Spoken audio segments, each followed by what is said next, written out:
Boker Tov, aujourd'hui 27 Adar 2, 3 avril, on continue Bezrat Hashem à essayer de se préparer pour la fête de Pessah qui arrive à grands pas. Et quand on regarde un peu l'histoire du peuple d'Israël, on regarde le début de l'histoire avec Adam Arishon. Adam, quand Kadosh Baruch Hu lui a dit: écoute, tu peux manger de tous les arbres qui se trouvent dans le paradis, mais cet arbre, tu ne peux pas le toucher. Cet arbre, tu ne peux pas le manger, pardon. Tu ne peux pas manger cet arbre.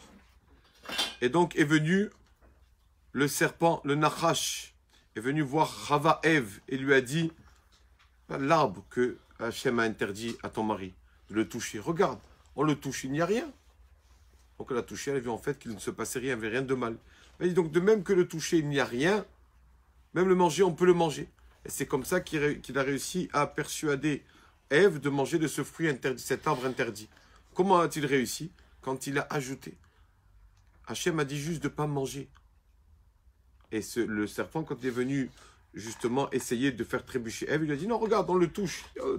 Hachem a interdit de le toucher. Donc regarde, on le touche, il ne se passe rien. Donc manger aussi. Mais en fait, Hachem n'avait pas interdit de le toucher, juste de le manger. De là, la Gemara nous dit 3 mots.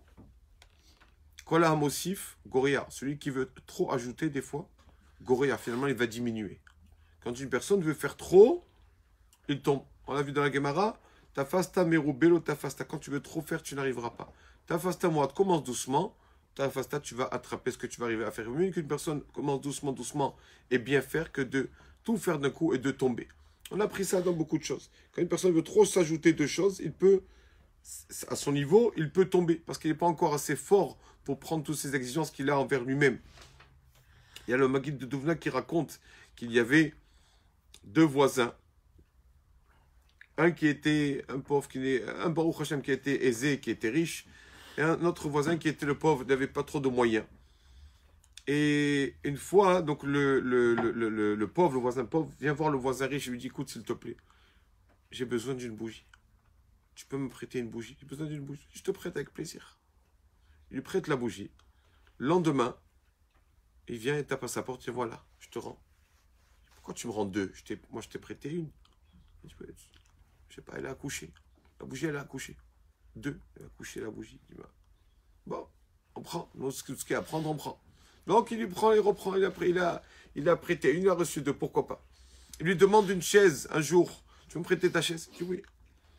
Le lendemain, pareil, il lui prête la chaise. Le pauvre qui revient avec 2 chaises. Je dis: qu'est-ce qu'il y a? Il dit: elle a accouché. Il dit: mais qu'est-ce qui s'arrive chez toi? Elle a accouché. Écoute, voilà, il y a 2 chaises. Qu'est-ce que tu veux? Il y avait une, il y a 2. Prends. Et le riche qui est tout content, il dit: bon, c'est un bon investissement. Baruch Hashem, je prête, il rend double. Magnifique le taux. Et donc, comme ça, il fait tout comme ça. Il fait pareil avec un livre, il lui rend 2 livres, etc., etc. Et un jour, il dit: tu peux me prêter j'ai vu que tu as un chandelier en argent dans le salon. Tu me le prêtes? Je dis: bien sûr. Dans sa tête, il dit: celui-là, j'espère qu'il va faire des triplés, celui-là. Et donc, il lui prête le chandelier en argent. Et le lendemain, il attend qu'il revienne à la porte. Il ne revient plus.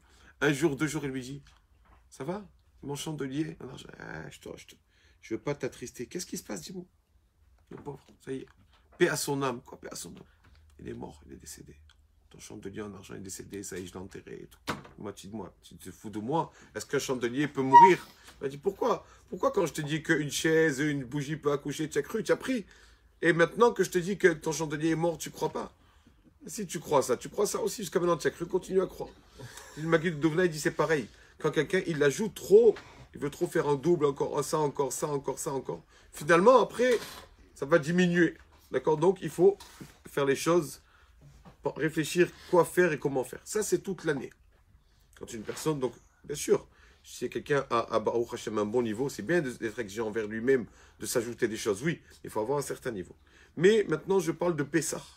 Quand on parle de Pessah, c'est le seul endroit, comme disent nos sages, c'est le seul moment où nos sages nous disent: bon, sois un peu exigeant envers toi-même, essaye les choses, des coutumes que tes parents ont fait, ont eu l'habitude, même que des fois il n'y a plus lieu, c'est vrai, mais comme mes parents ont eu ça, je continue à faire ça. Comment ça se fait? Parce que Pourquoi à Pessah, on doit faire attention ce qu'on appelle une khumra, aux exigences, qui ne sont pas écrites vraiment explicitement dans la halakha, dans la Torah. C'est des choses en plus. Il y en a qui ne mangent pas le sucre, il y en a qui ne mangent pas ça, ils ne mangent pas le poulet, parce que le poulet, il a peut-être avalé un grain de blé, etc. Tout ça, pourquoi être exigeant envers nous-mêmes à Pessah? Parce qu'on sait que le chametz, la fermentation, d'accord, fait allusion au Yetzirah, au mauvais penchant, d'accord?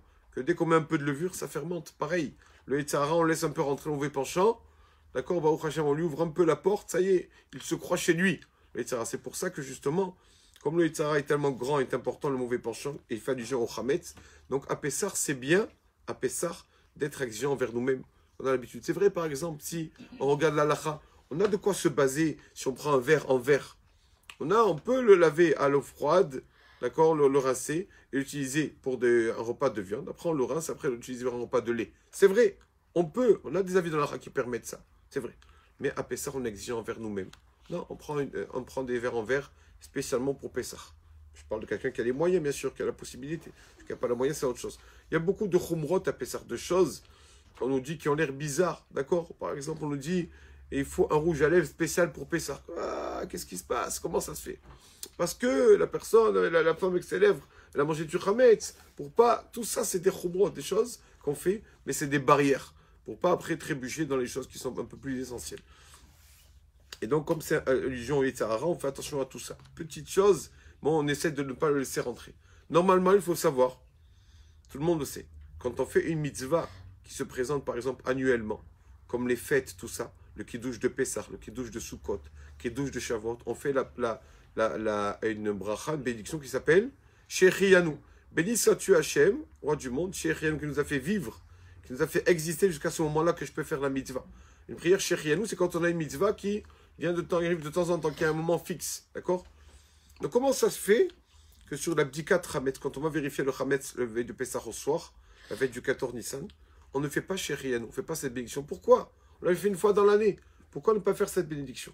Réponse, que justement, quand on vérifie le Hametz, il ne faut pas vérifier que le Hametz, fermentation qu'il y a dans la maison, il faut qu'on vérifie nous-mêmes aussi. Qu'on vérifie un peu notre orgueil, notre colère, etc. Bon, et la maison, des fois, elle est nickel, elle est propre, Baruch Hashem, ça sent la javel, tout va bien.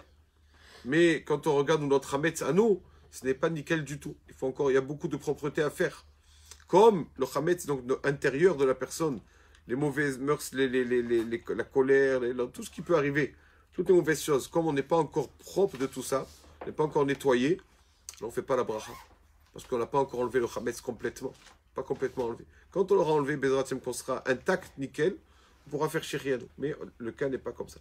C'est pour cela que, voilà ce qui sort aujourd'hui, de faire attention, même qu'on n'a pas l'habitude de faire attention, des choses qu'on a, peut-être ça serait permis, on peut trouver une permission à tout. Mais comme on a la coutume comme ça, essayer de garder nos coutumes à Pessah. Il faut savoir que le peuple d'Israël, quand il était en Égypte, les anges accusateurs ont dit à Kadosh Baruch Hu, à Dieu, regarde ces juifs, il n'y a pas de différence entre les Égyptiens. Eux aussi font l'idolâtrie. Eux font l'idolâtrie, pourquoi tu les sauves?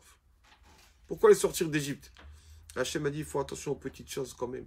Ils ont fait attention à garder leurs habits, ils ont fait attention à garder leurs prénoms juifs, ils ont fait attention à garder chez nous, chez Mam, leur langage, des petites choses. C'est pas marqué, pas obligé, mais ils ont fait attention aux choses qui sont en plus, au Chumrot, comme ils font attention aux choses qui sont en plus, moi aussi je vais faire en plus, même qu'ils ne méritent pas, je vais faire en plus. Donc une personne qui fait en plus, surtout à Pessah, d'accord, les coutumes qu'on a tous, d'accord, ça c'est bien de ne pas annuler tout ça, parce que devant un Kadosh Baruch Hu, c'est quelque chose qui vaut très cher.